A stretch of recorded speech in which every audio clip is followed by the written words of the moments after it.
Change is the best platform in new life. మార్పు అనేది ఒక కొత్త జీవితానికి ఒక మంచి మార్గం. నేను మారకుండా ఇలాగే ఉంటాను అంటే అది ఒక కొత్త జీవితాన్ని అందించలేదు. సో మార్పు ద్వారా ఒక కొత్త జీవితాన్ని సాధించుకోవాలి అంటే మనకి 3 పాయింట్స్ కావాలి: రియాలిటీ, హ్యుమానిటీ, పర్సనాలిటీ. ముందు వాస్తవం ఏంటో తెలుసుకో. నువ్వు ఎక్కడ ఉన్నావు, నువ్వు ఎక్కడికి వెళ్ళాలనుకుంటున్నావు, అది ఖచ్చితంగా నీకు నువ్వు తెలుసుకుంటే అది రియాలిటీ.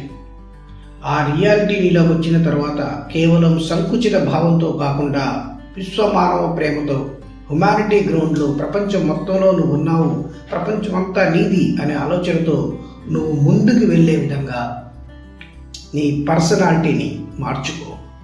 సో ఎప్పుడైతే ప్రపంచం కోసం నువ్వు వెళ్ళావో నిన్ను ప్రపంచం మార్పులో భాగంగా ఖచ్చితంగా స్వాగతిస్తుంది.